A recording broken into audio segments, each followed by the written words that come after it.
Indian రైల్వేస్లో భారతీయ rail భారతదేశంలోనే అతిపెద్ద సంస్థ. ఎక్కడ లేనటువంటి అవినీతి అంతా ఇండియన్ రైల్వేస్లో జరుగుతుంటుంది.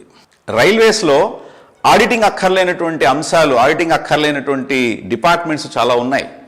ఇది దాదాపుగా 90% మంది ప్రజలకు తెలియదు.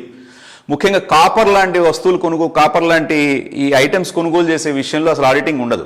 ఎందుకంటే కాపర్ అనేది ఎప్పుడు కూడా ప్రయోగాలకు అవసరం అని చెప్పి గత 75 ఏళ్ళ నుంచి రైల్వే అధికారులు దాని మీద కోట్లు గడించారు. ఒక 50 టన్నులు, ఒక 100 టన్నులు కాపర్ ఆర్డర్ ఇస్తారు, దానికి ఆడిటింగ్ ఉండదు, బిల్స్ మాత్రమే పే అయిపోతాయి. మీరు చూస్తే ఫిజికల్గా 50 టన్నులు కాదు కదా, 5 టన్నులు కాపర్ కూడా అక్కడ ఉండదు. అలాగే స్క్రాప్ అమ్మే విషయంలో కొన్ని వందల మంది దాని మీద బతుకుతున్నారు పారాసైట్స్ లాగా.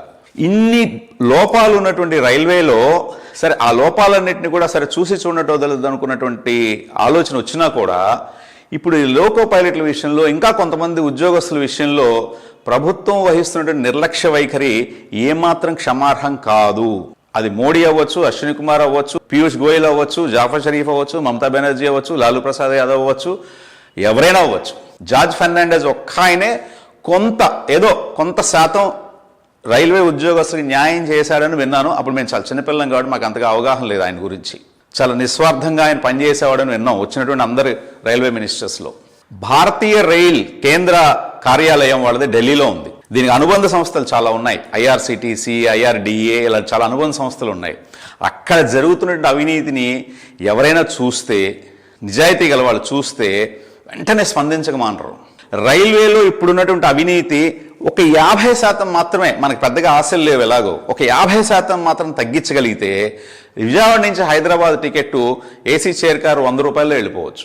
వందే భారత్ ధర 900 రూపాయల నుంచి 500 రూపాయలు పడిపోతుంది. వందే భారత్ ప్రవేశపెట్టిన తర్వాత జనాన్ని చెప్పుకుంటోంది చాలా, అంటే అనధికారికమైనటువంటి సమాచారం ఏంటంటే, అనధికారికమైనటువంటి నిజం ఏంటంటే మిగతా రైళ్ళన్నింటినీ కూడా వాళ్ళు చాలా జాగ్రత్తగా నెమ్మదిగా తగ్గించే ఏర్పాట్లు చేస్తున్నారు.